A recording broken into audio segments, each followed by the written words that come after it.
3 విషయాలు దేవుని వాక్యంలో ఈరోజు మనం ధ్యానం చేద్దాం. నంబర్ 1, మత్తయి సువార్త 3వ అధ్యాయము 3వ వచనంలో వ్రాయబడిన మాట చదువుదాం. మత్తయి సువార్త 3వ అధ్యాయము 3వ వచనం. ప్రభువు మార్గమును సిద్ధపరుచుడి, ఆయన త్రోవలను సరళము చేయుడి, అరణ్యములో కేక వేయుచున్నటువంటి ఒక శబ్దము అని యెషయా ద్వారా ప్రవచించబడినటువంటి అతను ఈ వ్యక్తి అని దేవుని యొక్క వాక్యం మనకు తెలియజేస్తుంది. ఇతను బాప్తిస్మం ఇచ్చేటువంటి యోహాను గురించి, యోహాను జన్మించక ముందే దేవుడు యెషయా భక్తుని ద్వారా మాట్లాడారు. ఏమి మాట్లాడారు అనంటే, అరణ్యములో మీరు ఒక శబ్దాన్ని వింటారు. అరణ్యములో ఒక శబ్దాన్ని మీరు వింటారు. ఏమిటి ఆ శబ్దం అంటే, దేవుని మార్గమును సిద్ధము చేయండి, దేవుని మార్గమును సరళము చేయండి. చెప్పండి, ప్రభువు మార్గమును సిద్ధపరచుడి, సరళము చేయుడి. దేవుని మార్గమును ఏం చేయాలట? సిద్ధం చేసుకోవాలి, సరళం చేయాలి. సో దేవుని మార్గాన్ని సిద్ధం చేసుకోండి అని దేవుడు తన దాసుడి ద్వారా మాట్లాడుతున్నాడు. ఏమిటి ఆ మార్గం? ఆయన మార్గం సరళం చేయండి అని చెప్తూ ఉన్నప్పుడు ఆ కంటిన్యూషన్లో ఆయన చెప్పినటువంటి మాట, దేవుని ఆత్మ పలికిన మాట ఏమిటి అని అంటే, ప్రతి ఒక్కడు కూడా నమ్మి బాప్తిస్మము పొందండి, మీరు మారు మనసుకు తగిన ఫలములను ఫలించండి అని దేవుని వాక్యము మాట్లాడుతుంది. ప్రభు మార్గం సిద్ధపరచడం అంటే ఏమిటన్నమాట? ప్రతి ఒక్కడు బాప్తిస్మము పొందాలి, మారు మనసుకు తగిన ఫలాలు ఫలించాలి. ఇది అరణ్యములో ఒక శబ్దం. ఈ శబ్దము వినేవాడు జీవిస్తాడు. ఆమేన్ చెబుదాం. ఈ శబ్దము వినేవాడు, ఏమిటి ఆ శబ్దము? బాప్తిస్మము పొందండి, మారు మనసుకు తగిన ఫలాలు ఫలించండి. చెప్పండి, మారు మనసు తగిన. సో కాబట్టి ప్రియమైన దేవుని బిడ్డలారా, మనము మనిషి కుమారుని గూర్చినటువంటి శబ్దము విన్నప్పుడు అది మనకు దీవెన కలుగుతుంది. దేవునికి స్తోత్రం. యెషయా గ్రంథం 40వ అధ్యాయము 3 నుండి 5 వచనాలు చదివినప్పుడు యెషయా ప్రవచించిన ప్రవచనాన్ని అక్కడ మనం చూడగలుగుతాం. అలాగే యేసుక్రీస్తు వారు బాప్తిస్మం తీసుకోవడం జరిగింది. లూకా సువార్త 3వ అధ్యాయము 3 నుండి 7 వచనాలు చదివినప్పుడు ప్రతివాడు కూడా, యోహాను గురించి చెప్పబడింది, ప్రతివాడును మారు మనసు పొంది బాప్తిస్మము తీసుకోవాలి అని లూకా సువార్త 3వ అధ్యాయము 3 నుండి 7 వచనాల్లో వ్రాయబడినట్లుగా మనం చూస్తాం. అలాగే యెషయా గ్రంథం 30వ అధ్యాయం 21వ వచనంలో చూచినప్పుడు, ఇదే త్రోవ, ఇది వేరే దారి కాదు, ఇది నీకు మేలైన మార్గము, ఈ మార్గాన్ని మీరు సిద్ధం చేసుకోండి అని నీ వెనక్కు నుండి చెబుతున్నటువంటి ఒక శబ్దము నీకు వినబడుతుంది అన్నాడు. ఏమిటి ఆ శబ్దము అనంటే, ఎవరైతే ఇంకా మారు మనసు పొందలేదో, ఎవరైతే ఇంకా బాప్తిస్మం పొందలేదో, ఎవరైతే ఇంకా దేవుని బిడ్డగా చేయబడలేదో అలాంటి వారందరూ కూడా మారు మనసు పొందే దేవుని మార్గమును సిద్ధం చేసుకోవాలి. దేవునికి స్తోత్రం. అది దేవుని మార్గం అనగా, దేవుని యొద్దకు ఒక వ్యక్తి వెళ్ళాలంటే మొదట మార్గమును సరళం చేయండి, మొదట ఆ మార్గాన్ని సిద్ధం చేసుకోండి. ఏమిటి ఆ మార్గం అంటే, ఒక వ్యక్తి తాను మారు మనసు పొంది నమ్మి బాప్తిస్మం తీసుకొని మార్గాన్ని సిద్ధం చేసుకోవాలి. లోకములో అనేక మంది వారి భవిష్యత్తును గురించి అనేకమైన మార్గాలు సిద్ధం చేసుకుంటూ ఉంటారు. వారి ఉద్యోగ ప్రయత్నములను గురించి అనేక మార్గాలు సిద్ధం చేసుకుంటూ ఉంటారు. వారి విద్యా సంవత్సరం గురించి అనేక మార్గాలు సిద్ధం చేసుకుంటూ ఉంటారు. వారు ఉన్నత చదువుల కొరకు, ఉన్నతమైన స్థితి రావడం కొరకు అనేక మార్గాలు సిద్ధం చేసుకుంటూ ఉంటారు. There are many ways in the world. ఒకని ఎదుట సరి అయినదిగా కనబడే మార్గము కలదు, చెప్పండి, ఒకని ఎదుట సరైనదిగా కనబడే మార్గము కలదు, తుదకు అది మరణమునకు దారి తీస్తుంది. సో లోకములో ఎంతోమందిని మనం చూస్తూ ఉన్నాం.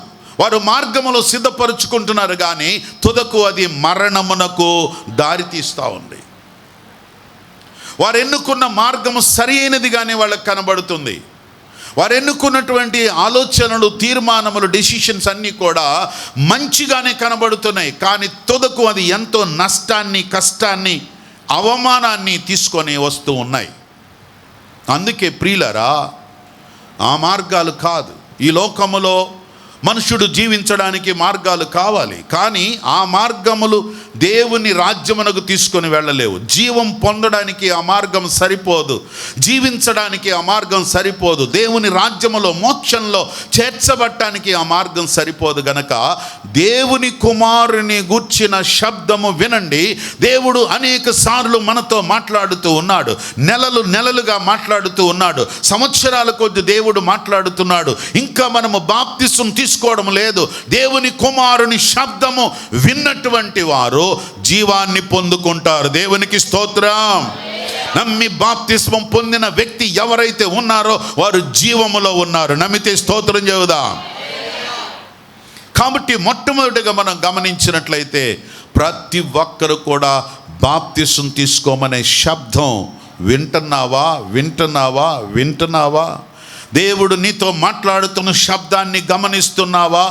ఆ శబ్దం వినేవాడు దీవించబడతాడు. అందుకే మార్కు సువార్త 1వ అధ్యాయం 4-5 వచనాలు చూసినప్పుడు, మార్కు సువార్త 1వ అధ్యాయం 4-5 వచనాలు చదువుదాం ఒకసారి. బాప్తిస్మం ఇచ్చి యోహాను అరణ్యములో ఉండి పాప క్షమాపణ నిమిత్తం మారు మనస్సు విషయమై బాప్తిస్మమును ప్రకటించుచుండెను. అంతటా అనేకులు వచ్చి యూదయ దేశము నుండి తమ పాపాలు ఒప్పుకొనుచు యోర్దాను నదిలో అతని చేత బాప్తిస్మము పొందుచుండిరి. దేవునికి స్తోత్రం. అనేక ప్రాంతముల నుండి యోహాను బాప్తిస్మము గురించి, మారు మనసు గురించి ప్రకటించుచు ఉండెను. ఎవరి యోహాను? యెషయా భక్తుని ద్వారా చెప్పబడిన శబ్దమే ఈ యోహాను. యేసుక్రీస్తు వారిని గురించి చెప్పబడినటువంటి శబ్దమే ఈ యోహాను. మార్గాలు సిద్ధం చేసుకోండి అని చెప్పిన వాడే ఈ యోహాను. దేవుని ఆత్మచేత జనించినటువంటి వాడే యోహాను. యేసుక్రీస్తు వారికి ముందుగా పంపబడిన వాడే యోహాను. ఈ యోహాను ఏమి ప్రకటిస్తున్నాడు? ఏమి శబ్దం చేస్తున్నాడు? ఏంటి ఆయన చేసే శబ్దం? ఆయన మనకు వినిపించే శబ్దం ఏమిటి అని అంటే, ప్రతి ఒక్కరు కూడా యేసుక్రీస్తు నామములో బాప్తిసం పొందాలి, మారు మనసు పొందాలి, బాప్తిసం పొందాలి అని చెప్పినప్పుడు అనేక ప్రాంతముల నుండి వచ్చిన వారందరూ కూడా అతని మాట విని ప్రతి ఒక్కరు బాప్తిసం పొందారు. దేవునికి స్తోత్రం. బాప్తిసం పొందిన వారు ఎంతగా ఆశీర్వదించబడతారో తెలుసా? మార్కు సువార్త 16:16 వ్రాయబడి ఉన్నది, నమ్మి బాప్తిస్మము పొందినవాడు రక్షింపబడును, నమ్మని వానికి శిక్ష విధించబడును. నమ్మి బాప్తిస్మం పొందినటువంటి వారు ఎవరైతే ఉన్నారో వారు రక్షణ పొందుతారు. యేసుక్రీస్తు వారు సర్వమానవాళి కొరకు కలువరి శిలువలో చిందించిన తన పవిత్ర రక్తాన్ని చిందించింది. కారణం ఎందుకో తెలుసా? మన పాపములను కడిగి శుద్ధి చేసి మనలను రక్షించి మోక్షరాజ్యంలో ప్రవేశింపజేయడానికి. ఈ శబ్దము విన్నవారు జీవిస్తారు. దేవునికి స్తోత్రం. కొంతమంది వింటారు, బాగానే ఉంది. విని విననట్టుగా ఉండే బ్యాచ్ ఒకటి ఉంటుంది. చెప్పండి, ఏం బ్యాచ్? ఆ బ్యాచ్ విని విననట్టు, విని విననట్టుండే బ్యాచ్. కొందరు వింటారు కానీ మర్చిపోయే బ్యాచ్. చెప్తారా ఏ బ్యాచ్? ఈ బ్యాచ్. మొదటి బ్యాచ్ ఎవరు? రెండో బ్యాచ్, మూడో బ్యాచ్ ఉన్నారు విని దాని ప్రకారం చేసేవారు. స్తోత్రం చెప్పండి, హల్లెలూయా. యేసుక్రీస్తు వారు ఈ లోకంలో ఉన్నప్పుడు దానికోసం ఒక ఎగ్జాంపుల్ చెప్పాడు. మంచి నేలన విత్తబడినటువంటి వారు దేవుని వాక్యమును విని నూరంతలుగా ఫలించేవారు. దేవునికి స్తోత్రం. దేవుని కుమారుని శబ్దము విని బాప్తిసం తీసుకున్న నీవు రక్షణ పొందుతావు, దేవుని రాజ్యంలో ప్రవేశిస్తావు. దేవునికి స్తోత్రం. మనం బాప్తిసం తీసుకుంటే మనమే పరలోకానికి పోతాం. పక్కనోడు బాప్తిసం తీసుకుంటే మనం వెనకాల పోతామా? వెళ్ళలేం. మా ఇంట్లో మా పాస్టమ్మ గారు కాదులే, మా ఆవిడ తీసుకుందండి అంటుంటారు చాలామంది. మీ ఆవిడ తీసుకుంది బాగానే ఉంది, మీ ఆవిడ తీసుకుంటే మీ ఆవిడ పోద్ది. మీ ఆయన సంగతి ఏంటి? మీ పిల్లల సంగతి ఏంటి? దేవుని వాక్యము విని, దేవుని శబ్దం విని ప్రతి ఒక్కరూ యేసుక్రీస్తు నామములో బాప్తిసం పొందుదురుగాక. రెండవది మనం వినవలసినటువంటి మరొక శబ్దం ఏమిటి అనంటే, మత్తయి సువార్త 17వ అధ్యాయము 5వ వచనం చదువుదాం. మత్తయి సువార్త 17వ అధ్యాయము 5వ వచనం. అతడు ఇంకనూ మాటలాడుచుండగా ప్రకాశమానమైనటువంటి మేఘము వారిని కమ్మెను. ఇదిగో ఈయన నా ప్రియమైన కుమారుడు, ఈయన యందు నేను ఆనందిస్తున్నాను, ఈయన మాట వినుడి అని ఒక శబ్దము ఆకాశము నుండి వచ్చెను. స్తోత్రం చెప్పండి, హల్లెలూయా. రెండవ శబ్దం ఏంటో తెలుసా? ఈయన నా ప్రియమైన కుమారుడు, ఈయన యందు మేము ఆనందిస్తున్నాను, కాబట్టి ఈయన మాట మీరు వినుడి. చెప్పండి. రెండవది ఏంటో తెలుసా? ఆయన మాట వినుడి. చెప్పండి, ఈ మాట చెప్పండి ఒకసారి. మనందరము కూడా ఆయన మాట విందుము గాక. పక్కన వాళ్ళు చెప్పండి, మనం ఆయన మాట విందామని చెప్పండి. ఎవరు మాట వింటారు? ఎవరు ఆయన మాట అంటున్నారు? మీ ఆయన మాటలని కాదు. చెప్పండి, మీ ఆయన మాటలు వినకపోతుందా? ఇప్పుడు యేసయ్య కాబట్టి వినకపోయినా చూసి చూడనట్టు ఉంటున్నాడు, కానీ ఆయన మాట కనుక మనం వినకపోతే ఉంటుందంటారా? సో యేసుక్రీస్తు వారు అంటున్నారు ఇక్కడ, యేసుక్రీస్తు వారు రూపాంతరపు కొండ అనుభవములో ఉన్నటువంటి సందర్భం అది. ఓ రోజున యేసుక్రీస్తు వారు పేతురు, యోహాను, యాకోబుని ఎంటబెట్టుకున్నారు.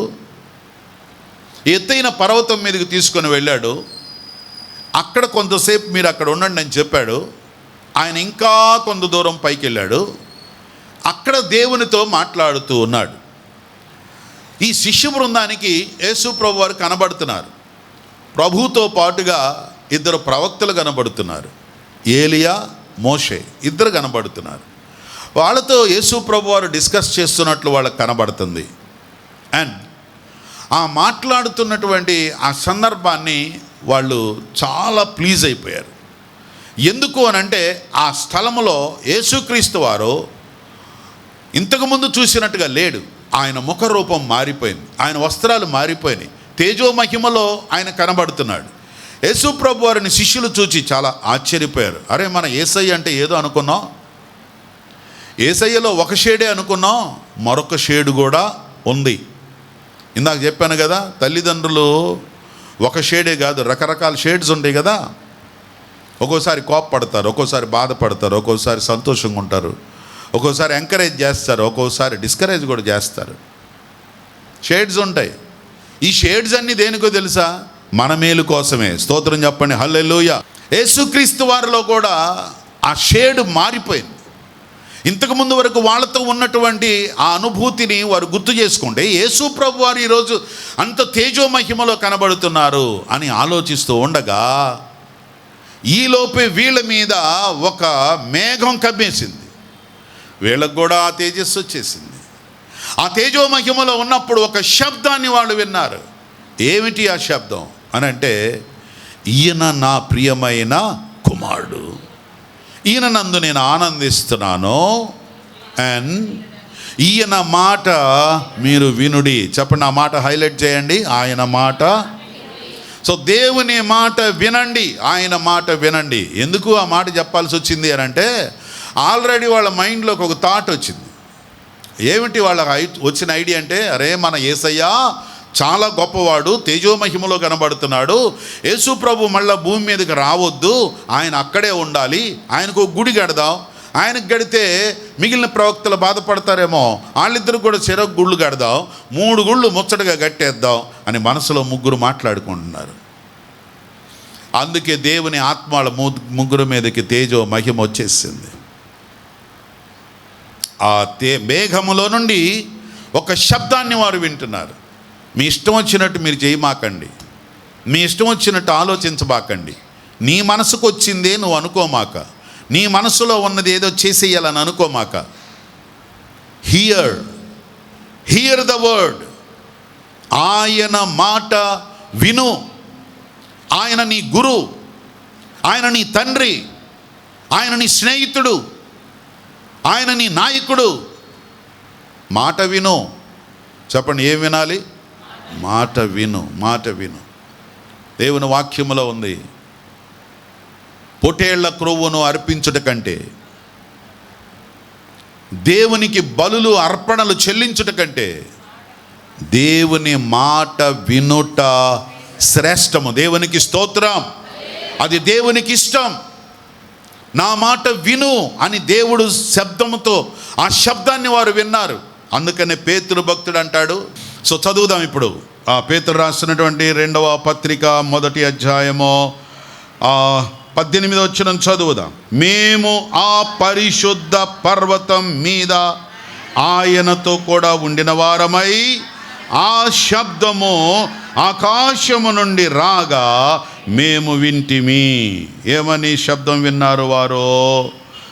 ఈయన నా ప్రియమైన కుమారుడు, ఈయన యందు నేను ఆనందించుచున్నాను అను శబ్దము మహాదివ్య మహిమ నుండి ఆయన యొద్ద వచ్చినప్పుడు మేము ఆ మహిమను సన్నిధిలో ఉన్నాము, మేము విన్నాం. దేవునికి స్తోత్రం.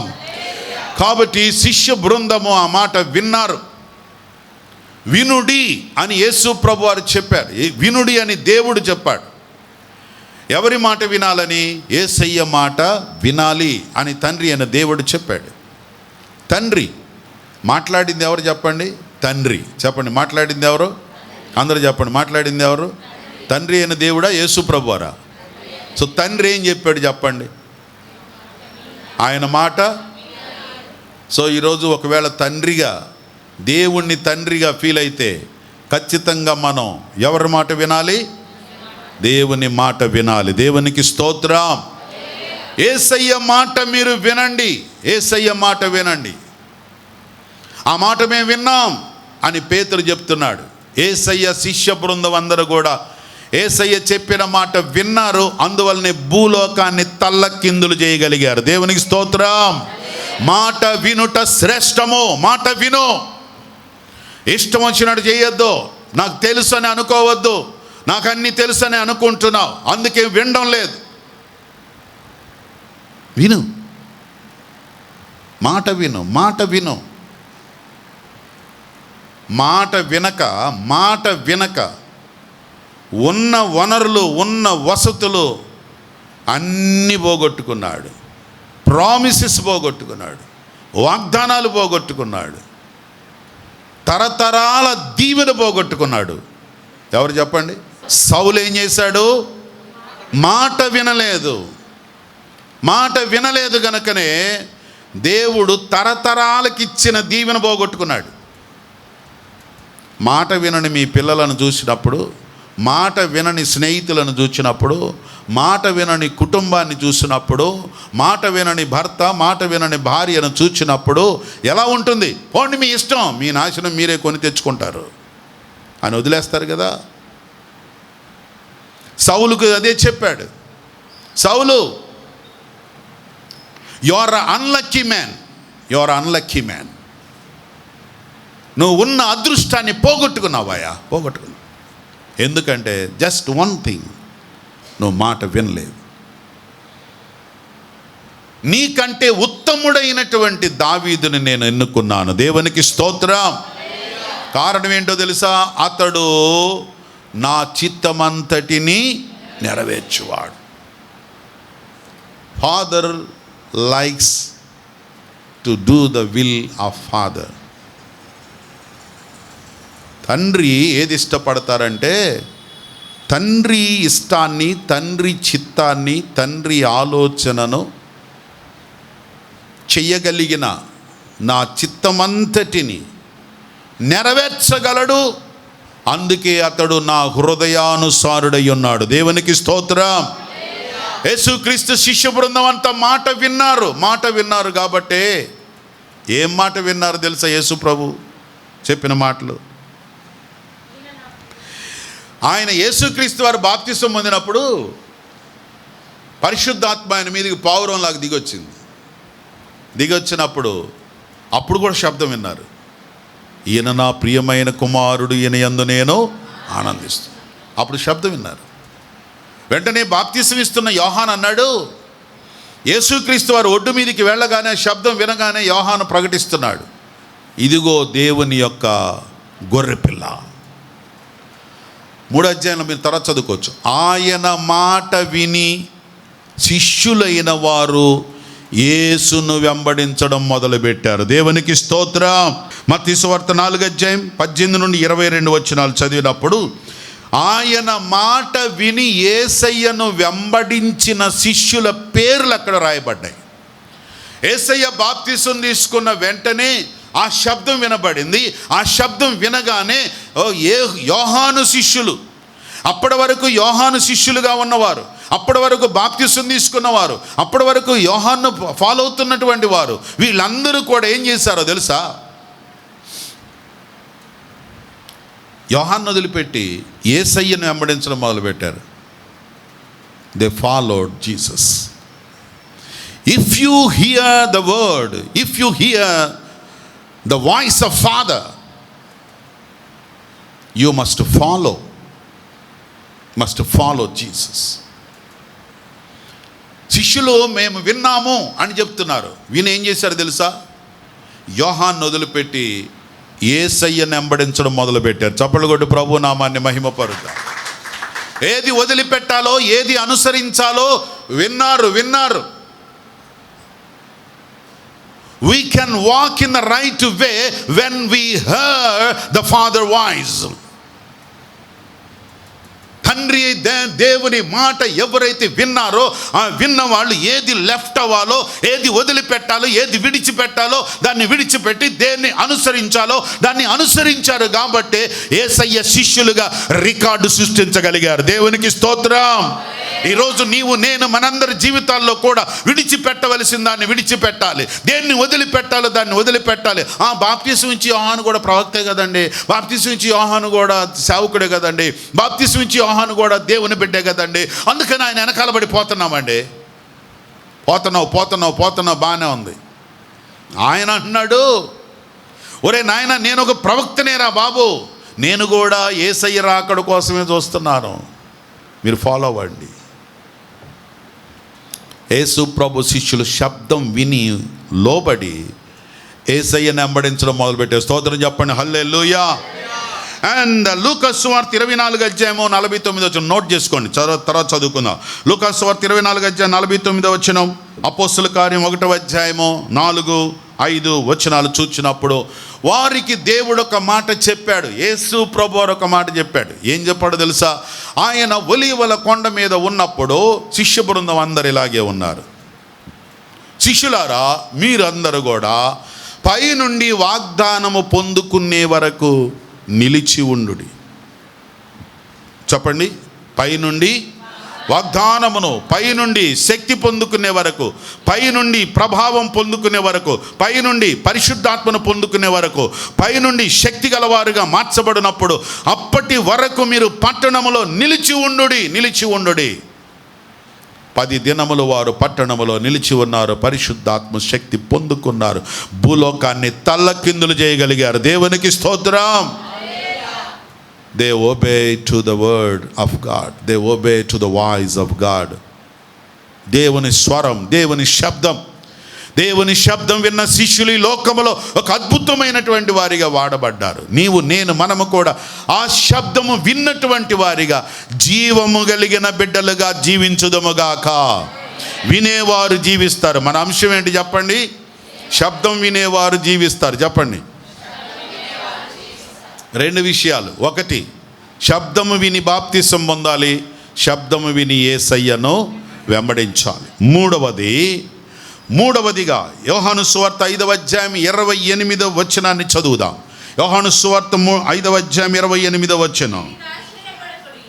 ఆశ్చర్యపడొద్దు, ఓ కాలం వచ్చుచున్నది, ఆ కాలములో మీరు సమాధులలో ఉన్న వారందరూ ఆయన శబ్దం, చెప్పండి, ఆయన శబ్దము విని మేలు చేసిన వారు జీవ పునరుద్ధానముకు, కీడు చేసిన వారు తీర్పు పునరుద్ధానమునకు బయటికి వచ్చేదరు. దేవునికి స్తోత్రం. వీళ్ళెవరో డిఫరెంట్ పీపుల్. వీళ్ళు ఎవరో తెలుసా? మృతులు. చెప్పండి, ఎవరు వారు? మృతులు అనగా మరణించినటువంటి వారు ఎవరైతే ఉన్నారో మృతులు. దేవుని శబ్దము వినేటువంటి సమయము వస్తూ ఉన్నది. ఎవరు ఆ మృతులు? అందుకనే తెస్సలోనికయులకు రాసిన మొదటి పత్రిక 4వ అధ్యాయం 16వ వచనములో చూచినప్పుడు, తెస్సలోనికయులకు మొదటి పత్రిక 4వ అధ్యాయం 16వ వచనములో ప్రధాన ఆర్భాటముతోను ప్రధాన దూత శబ్దముతోను దేవుని బోరతో పరలోకము నుండి ప్రభు దిగి వస్తున్నాడు. క్రీస్తునందుండి మృతులైన వారు, మృతులనగా ఏ మృతులు వారు? క్రీస్తునందు మృతులైన వారు. చెప్పండి, ఏ మృతులు వారు? చాలామంది మరణిస్తూ ఉన్నారు. మరణానికి మృతులైనటువంటి వారికి డిఫరెన్స్ ఉంది. మనం అనుకుంటాము మరణము అనగానే దాన్ని గ్రాంధికంగా మృతులు అని మనం అనుకుంటాం. బైబిల్ వర్షన్ ప్రకారం, బైబిల్ పద్ధతి ప్రకారం, బైబిల్ మాట ప్రకారం మృతులు వేరు, మరణించిన వారు వేరు.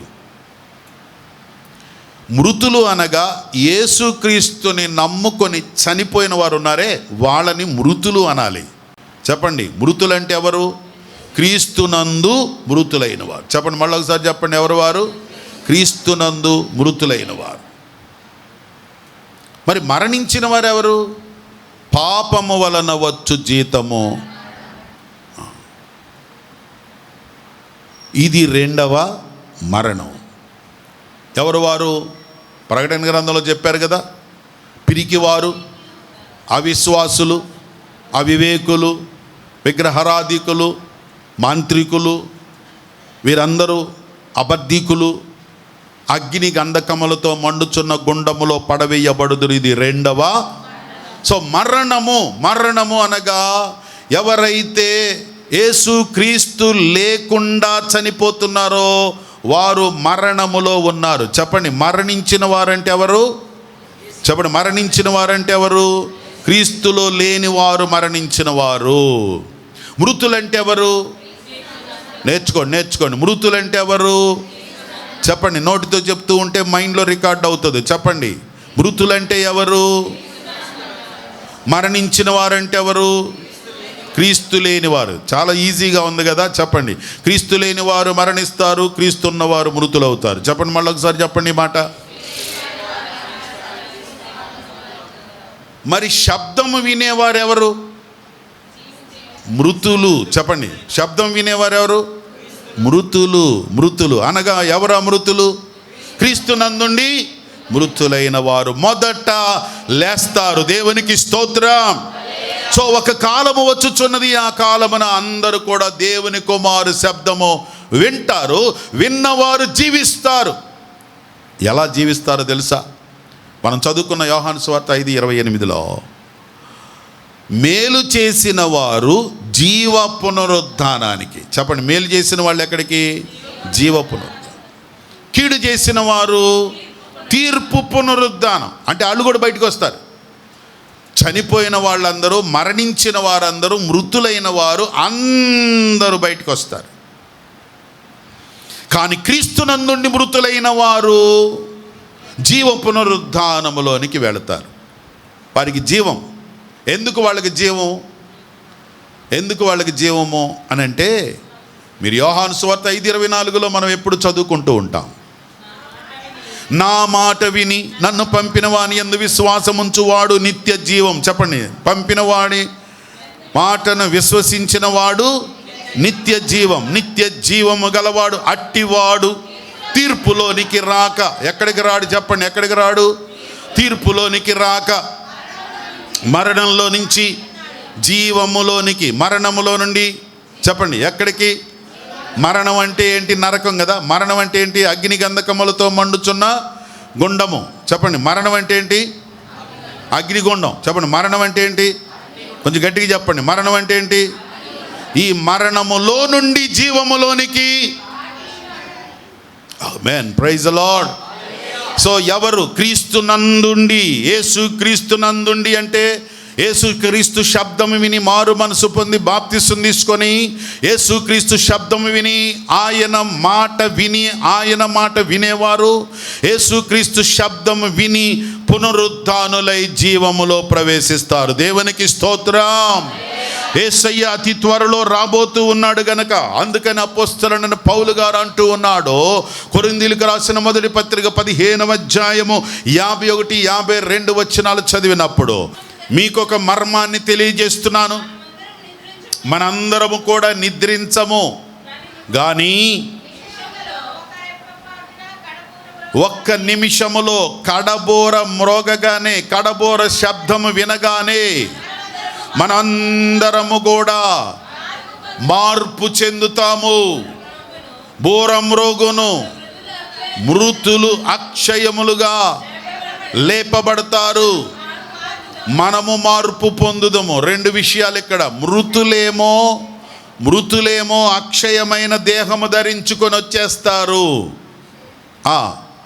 మనము సజీవులుగా ఉండి నిలబడేటువంటి మనం ఎలా ఉంటామో ఒక్క నిమిషములో మార్పు పొందుతాం. దేవునికి స్తోత్రం. హల్లెలూయా. మృతులైన వారు లేచారు.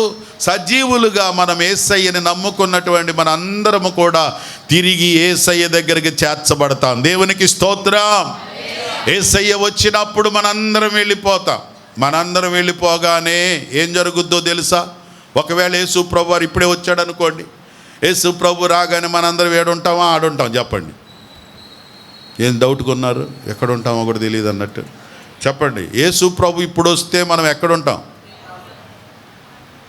చాలామందికి నమ్మకం లేదట్టుంది. చెప్పండి, యేసు ప్రభు ఇప్పుడు వచ్చేసాడు అనుకోండి, ఎక్కడుంటాం చెప్పండి? మనం చేతులెత్తి చూపించండి నాకు ఒకసారి. మీరు పరలోకం వెళ్తాం అన్నవాళ్ళు కొంతమంది చేతులు ఎత్తట్లేదని డౌట్ ఏందన్నమాట. నేను ఇంకా బాప్తిసం పొందలేదు కదండి, అందువల్ల నేను చేరతాను లేదు అనుకుంటున్నా కదా. మరి ఇంక డౌట్ ఎందుకు? ఆయన శబ్దము విని బాప్తిసం తీసుకుందాం. ఆయన శబ్దం విని ఆయన మాటలు విందాం. ఆయన శబ్దం విని మోక్షరాజ్యంలో చేర్చబడదాం. దేవునికి స్తోత్రం. యేసయ్య వచ్చాడు అనుకోండి, మనందరం కూడా వెళ్ళిపోతాం. కొందరు మిగిలిపోయేలాగే ఉన్నారు. వెళ్ళిపోయిన తర్వాత మధ్యాహ్నం అయిపోద్ది, భోజనం టైం అవుతుంది. అందరూ కూడా ఇళ్ళ దగ్గర నుంచి కనిపెడుతూ ఉంటారు. ఏది మా ఆవిడ ప్రార్థనకి వెళ్ళింది ఇంకా రాలేదు అని ఎదురు చూస్తూ ఉంటారు. మా పిల్లలు చర్చికి వెళ్ళారు ఇంకా రాలేదండి అనుకుంటారు. హాస్టల్ పిల్లలైతే మా హాస్టల్ నుంచి మా అమ్మాయి వాళ్ళు చర్చికి వెళ్ళారు, వాళ్ళు ఇంకా రాలేదు. ఏమి చర్చి అమ్మ అని పాస్టర్ గారిని తిట్టుకుంటా. ఆ పాస్టర్ ఒకడు దొరికాడు, ఆ పుస్తకం ఒకటి తీసుకొని గంటలు మాట్లాడుతుంటాడు. పోయినోళ్ళు పోయినట్టే ఉన్నారు, ఇంకా రాలేదు ఏంటి అని. ఎక్కడోళ్ళు అక్కడ మధ్యాహ్నం లంచ్ టైం అయిపోతుంది. 1 అయిపోయింది, 2 అయిపోయింది, పొద్దున 6 గంటలకు పోయినోళ్ళు ఇప్పుడు దాకా ఉన్నారేందని ఎత్తుక్కుంటా వీధులు ఎంట తిరుగుతూ ఉంటారు. ఏమంటే తెలిసిన వాళ్ళు ఎవరైనా ఉంటే ఫోన్ చేస్తారు. ఆ ఫోన్ చేసినోడు కూడా పరలోకంలో ఉన్నాడు, నీకు ఫోన్ యాడ్ ఉంటుంది. కాబట్టి వెళ్ళిపోయిన వాళ్ళంతా వెళ్ళిపోగా మిగిలిన వాళ్ళంతా వచ్చాడు ఎత్తుక్కుంటూ ఉంటారు. అయ్యా చర్చికి వచ్చారు, ఇప్పుడు చర్చిలో ఎవరు లేరు, వాళ్ళకేం తెలుసు ఇక్కడికి వచ్చిన వాళ్ళు నేరుగా ఇటు నుంచి ఇటే పోయారన్న సంగతి తెలియదు కదా. అప్పుడు అందరు కూడా ఇక్కడి నుంచి ఏం చేస్తారు తెలుసా? మిస్సింగ్ అయిపోయారని తాలూకా పోలీస్ స్టేషన్కి వెళ్ళిపోయి మా ఆవిడ కనబడుట లేదు, మా పిల్లలు కనబడుట లేదు, మా ఆవిడ కనపడటం లేదు, ఇక 100,000 వేలు అప్లికేషన్స్ అన్నీ ఆడబెట్టి ఆ పోలీస్ స్టేషన్ కుర్చీలు నిండా టేబుల్ నిండా కదా ప్రతి చర్చి వాళ్ళందరూ పోలీస్ స్టేషన్ నిండా మిస్సింగ్ కేసులో మొత్తం ఎక్కడెక్కడ కాగితాలతో నిండిపోతా ఉన్నాయి. మా వాళ్ళు చర్చికి పోయారండి, ఆడి నుంచి అట్టే పోయారండి, కనపడటం లేదండి. అందరూ దేవుని రాజ్యానికి పోతే మిగిలిపోయిన వాళ్ళందరూ మిస్సింగ్ కేసులు పెడితే ఆ కేసులు మా వల్ల కాలేదని గూగుల్ను కొడితే గూగుల్కి కూడా దొరకరు వీళ్ళు. దేవునికి స్తోత్రం. హల్లెలూయా. కనురెప్ప పాటున మారెదము, మోక్షంలో అందరూ చేరెదరు. కనురెప్ప పాటున మారెదరు, మోక్షంలో అందరూ చేరెదరు. కన్నీరు దిగులు అచ్చటలేవు, దేవుడు తానే వెలుగయుండే. కన్నీరు దిగులు అచ్చటలేవు, దేవుడు తానే వెలుగయుండే. ఓరాధ్వని ఆకాశంలో ధ్వనించగా, మా యేసు మా రాజు వచ్చుచుండెను. ఓరాధ్వని మా యేసు మహారాజు వచ్చుచుండెను. కనురెప్ప పాటున మారెదము, మోక్షంలో అందరూ చేరెదరు. కనురెప్ప పాటున అవే మోక్షంలో. కన్నీరు దిగులు అచ్చటలేవు, దేవుడు తానే వెలుగయుండే. అందరూ లేచి నిలబడి ప్రభుని మహిమపరుస్తూ ఆయన శబ్దము విని దేవుని రాజ్యములో చేర్చబడదాము. కన్నీరు దిగులు అచ్చటలేవు, దేవుడు తానే వెలుగయుండే. ఓరాధ్వని ఆకాశంలో మా యేసు మా రాజు వచ్చుచుండెను. ఓరాధ్వని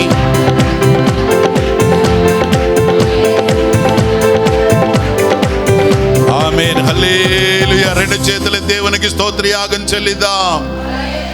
ఆయన శబ్దము విన్నవారు జీవిస్తారు. ఆయన శబ్దము వినాలంటే నమ్మి బాప్తిస్మం పొందు. ఆయన శబ్దం విని నమ్మి బాప్తిస్మం పొందు. ఆయన శబ్దము విని ఆయన మాట వినడం నేర్చుకో. ఆయన శబ్దము విని ఆయన రాజ్యములో ప్రవేశిద్దాం. ప్రభు మనందరికీ సహాయము చేయునుగాక. మహాపరిశుద్ధుడా, ప్రేమగల తండ్రి, భక్తులందరినీ దీవించి పంపించండి. యేసు నామమున ప్రార్థిస్తున్నాము తండ్రి. మన ప్రభు యేసుక్రీస్తు వారి కృప, తండ్రి అయిన దేవుని ప్రేమ, పరిశుద్ధాత్మ దివ్య సమాధానం మనందరికీ ఇప్పుడు ఎల్లప్పుడూ సదాకాలము తోడై నడిపించును గాక. తండ్రి కుమార శుద్ధాత్మకును దాగు స్తుతి మహిమలు కల్గుగాక. ఆదిని ఇప్పుడు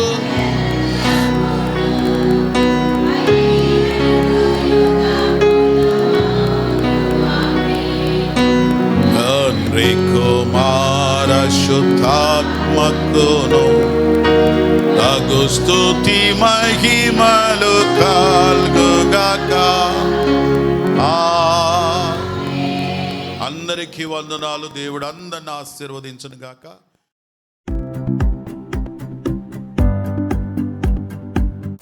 అవకాశం ఇచ్చినందుకు నేను లాస్ట్ వీక్ నా సాక్ష్యం ఏంటంటే, నేను లాస్ట్ మంత్ VBS అయిపోయిన తర్వాత ఏప్రిల్ 30వ తేదీ డిఎస్సి కోచింగ్ కోసమని హైదరాబాద్ వెళ్ళాల్సి వచ్చిందనమాట.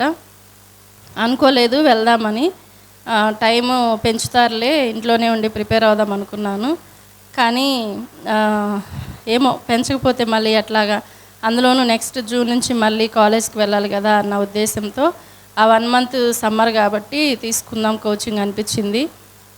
సమ్మర్ కాబట్టి పిల్లలు ఇంట్లోనే ఉంటారు, ఎలాగ మళ్ళీ నేను కోచింగ్లో ఉండటం అని ఆలోచించాము. కానీ దేవుడు ముందుగానే మా పట్ల మంచి ప్లానింగ్ కలిగి ఉన్నాడని మాకు తర్వాత అర్థమైందనమాట. అయ్యగారిని సంప్రదించాము ప్రేయర్ చేయించుకోవడానికని. అప్పుడు అయ్యగారు జోయల్ని చూసి, జోయల్ ఇలా మ్యూజిక్ క్లాసెస్ జరుగుతున్నాయి ఏలూరులో, అక్కడికి వెళ్ళి నేర్చుకో మంచిగా అని చెప్పేసి ఇన్ఫర్మేషన్ ఇచ్చారు. సో మేము ఇంటికి వెళ్ళాక దాన్ని ఆలోచించామన్నమాట. వెంటనే శ్యాంబాబు గారు కూడా ఓకే చెప్పారు. ఎందుకు అంటే ఎలాగూ నేను కోచింగ్కి వెళ్ళాలి, 1 మంత్ బాబుగాడు అలా మ్యూజిక్ నేర్చుకోవడానికి వెళ్తే మంచిది అని ఆలోచించాము. అయితే ఇంకా బ్లెస్సీ ఈ సంవత్సరం 10th క్లాసు, తను ఒక్కతే మళ్ళీ ఇంట్లో ఉండాలి, అమ్మ వాళ్ళు రావడానికి కుదరదు, చాలా పనులు ఉన్నాయి వాళ్ళకి, చెల్లి కూడా కోచింగ్కి తీసుకోవాలి. అయితే ఇంకా ఆమె సాక్రిఫైస్ చేశారు. నేను ఇంట్లో ఉండి పిల్లల్ని చూసుకుంటానులే, మీరు వెళ్ళిపోమని చెప్పారు. సో నేను 30వ తేదీ కోచింగ్కి వెళ్ళడం జరిగిందనమాట. వెంటనే జోయల్ని 2న ఏలూరులో మ్యూజిక్ క్లాస్కి పంపించాము. 1 మంత్ అక్కడే ఉండి మ్యూజిక్ నేర్చుకునేటట్లుగా, హాస్టల్ అకామిడేషన్ అంతా వాళ్ళే ఇచ్చేటట్లుగా. సో కొంత మనీ పే చేయాల్సి వచ్చింది. అయినప్పటికీ ఆ విషయంలో దేవుడు మమ్మల్ని ముందుకు తీసుకెళ్ళాడు.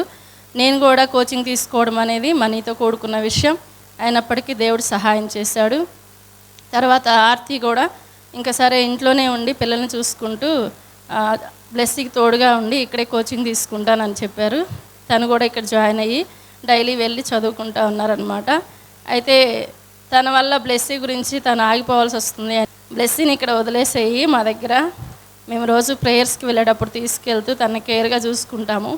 ప్రశాంతి, జెస్సీ కూడా ఉన్నారు కదా, వాళ్ళతో పాటు ఉంటుంది, మేము చూసుకుంటూ ఉంటాము. నువ్వేమీ దిగులు పడకుండా మంచిగా కోచింగ్ ఏదైతే వెళ్ళావో మనీ పెట్టేసి మంచిగా నేర్చుకొని దేవుడు సహాయం చేస్తాడు, మీ కష్టానికి తగిన ప్రతిఫలాన్ని ఇస్తాడు అని చాలా ఎంకరేజ్ చేశారు. I'm very thankful to both of you, అమ్మగారు అయ్యగారు. నిజంగా దేవుడు అంటే నేను తీసుకున్న దానికి న్యాయం జరుగుతుందా లేదా అనేది సెకండరీ, కానీ ఫస్ట్ నాకు సపోర్ట్ అనేది మామూలుగా తల్లిదండ్రులు, దేవుడు మనకు ముందునే నడిపిస్తూ ఉంటారు. ఇలాంటి ఆత్మీయ తల్లిదండ్రులు అనేవాళ్ళు కొంతమందికి దొరుకుతారు. అలాంటి కొంతమందిలో నేను ఉన్నందుకు దేవుణ్ణి స్తుతిస్తూ ఉన్నాను. ఆ విధంగా నేను కోచింగ్కి వెళ్ళే విషయంలో నన్ను చాలా ఎంకరేజ్ చేశారు పాస్టమ్ గారు. నెక్స్ట్ అయ్యగారు కూడా బిడ్డల్ని పంపించే విషయంలో నాకు చాలా అంటే చాలా సపోర్ట్ చేశారు. జోయల్ని ఏలూరు పంపించే విషయంలో జ్యోతిరాజ్ అయ్యగారితో మాట్లాడి జోయల్ని పంపించాడు. తర్వాత బ్లెస్సీ ఆర్తి ప్రిపేర్ అవ్వడానికి ఇబ్బంది అవుతుందేమో అనుకున్నప్పుడు అనుకోకుండా బ్లెస్సీ కూడా ఎన్సీసీ క్యాంప్కి వెళ్ళాల్సిన అవసరం పడింది. అలాంటప్పుడు ఇంకా తను కూడా ఎన్సీసీ క్యాంప్కి వెళ్ళిపోయింది. ఇంట్లో ఎవరం లేము, శ్యాంబాబు గారు ఒక్కళ్ళే, అందరం ఎటోళ్ళు వెళ్ళిపోయామన్నమాట. అంటే మేము ఒక్కళ్ళం ఇంట్లో లేకపోయినా పిల్లల్ని ఎలాగా కేర్ చేయాలి అనే ఆలోచన లేకుండా దేవుడు ముందుగానే నా పట్ల ఈ ప్రణాళిక కలిగి ఉన్నాడని నేను విశ్వసించాను. అందరినీ ఎవరెవరం ఎక్కడికి వెళ్ళిపోవాలో 1 మంత్ కంప్లీట్ చేసుకుని మా కోర్సెస్ అన్నీ మేము మళ్ళీ జూన్కి రావడం జరిగిందనమాట. ఈ 1 మంత్ అంతా కూడా దేవుడు మాకు తోడుగా ఉండి నడిపించాడు. నేను కోచింగ్కి వెళ్ళాను కానీ అక్కడ నేను కోచింగ్ తీసుకోవడమేమో కానీ చాలామందికి దేవుని సువార్త ప్రకటించడం జరిగింది. అందుని బట్టి దేవుని నామాన్ని మహింపరుస్తూ ఉన్నాను. అందుని బట్టి ప్రత్యేకమైన వందనాలు తెలియజేస్తూ ఉన్నాను. మా కుటుంబం గురించి ప్రార్థన చేసినటువంటి అయ్యగారికి, అమ్మగారికి, జెస్సీ బాబుకి, ప్రశాంతి గారికి ప్రత్యేకమైన వందనాలు. Thank you. దేవుని నామానికి మహిమ కలుగునుగాక. మరి మా కుటుంబంలో దేవుడు చేసిన మరి మేలుని సాక్ష్యం చెప్పి దేవుని యొక్క నామాన్ని మహింపరచాలని ఆశపడుతూ ఉన్నాను. మరి మా మమ్మీ డాడీకి కూడా దేవుడు ఎంతో మంచి ఆరోగ్యాన్ని ఇచ్చారు. మరి కొద్ది రోజులు నా దగ్గర పెట్టుకుని వాళ్ళని పంపించాలని ఇక్కడ ఒంగోలు తీసుకుని వచ్చాను. మరి కొద్ది రోజులు బాగానే ఉన్నారు, కానీ సడన్గా మా మమ్మీకి చెస్ట్లో పెయిన్ వస్తుందని చెప్పారు. అప్పుడప్పుడు మా మమ్మీకి గ్యాస్ పెయిన్ వస్తుంది, నేను అదేమో అనుకుని ఏదో చిన్న హాస్పిటల్కి తీసుకెళ్ళాను. కానీ అప్పుడు మరి గ్యాస్ పెయిన్తో పాటు హార్ట్ పెయిన్, తర్వాత మమ్మీకి చాలా ఎక్కువగా వచ్చింది. ఒళ్ళంతా చెమటలు పట్టేస్తే ఎప్పుడు అలా జరగలేదు. అయితే మరి ప్రశాంతి మా కోడలు మరి కార్డియాటిక్ ప్రొఫెషన్గా తను మరి జాబ్ చేసింది. దాని గురించి ఒక అవగాహన ఉంది కాబట్టి తనకి తెలిసిపోయింది ఇది గ్యాస్ పెయిన్ కాదు, హార్ట్ పెయిన్ అని. కాకపోతే నాకు చెప్తే నేను భయపడతానని చెప్పలేదు. తర్వాత మరి హాస్పిటల్కి తీసుకుని వెళ్ళాము. ఒక హాస్పిటల్లో జాయిన్ చేసాము, సరైన ట్రీట్మెంట్ జరగలేదు. అప్పుడు వెంటనే ఇంకా మా బావగారుకి ఫోన్ చేసినప్పుడు విజయవాడ తీసుకురమ్మన్నారు. వెంటనే అంబులెన్స్లో మరి మమ్మీని విజయవాడ తీసుకుని వెళ్ళిపోయాము. అక్కడికి తీసుకుని వెళ్ళగానే డాక్టర్స్ మరి స్కాన్ చేసి గాల్ బ్లాడర్లో స్టోన్స్ కూడా ఉన్నాయి, తర్వాత హార్ట్లో ప్రాబ్లం ఉందని చెప్పారు. యాంజియోగ్రామ్ చేసినప్పుడు 4 వాల్స్లో ఒక వాల్ నుంచి మరి బ్లడ్ సరిగా పంపింగ్ అవ్వట్లేదు అన్నారు. నిజంగా మరి ఆ దినము మమ్మీకి హార్ట్ పెయిన్, గాల్బ్లాడర్లో స్టోన్స్, గ్యాస్ పెయిన్ ఇవన్నీ కలిసి చాలా హెవీగా వచ్చింది. మరి ఆ దినము దేవుడు ఆమెకు ఎటువంటి కీడు సంభవింపకుండా, ఎటువంటి మరణము సంభవింపకుండా దేవుడు ఎంతో కాచి కాపాడి సంరక్షించారు. ఇప్పుడు హార్ట్కి సంబంధించిన ట్రీట్మెంట్ తీసుకుంటూ ఉన్నారు. ఇంకా గాల్బ్లాడర్లో ఉన్న స్టోన్స్ కూడా మరి ఎటువంటి ఆపరేషన్ లేకుండా దేవుడు అద్భుతం చేయాలని, మంచి ఆరోగ్యాన్ని ఇవ్వాలని మీరందరూ మరి ప్రార్థన చేయవలసిందిగా మనవి చేస్తూ ఉన్నాను. మరి సంఘం అంతా కూడా మీరందరూ ప్రార్థన చేశారు. దేవుని మహాకృప మీ అందరి ప్రార్థనలు బట్టి మా మమ్మీకి దేవుడు మంచి ఆరోగ్యాన్ని ఇచ్చి మరి సజీవ లెక్కలో ఉంచినందుకు దేవునికి స్తోత్రాలు చెల్లిస్తున్నాను. దేవుడి సాక్ష్యం దీవించునుగాక.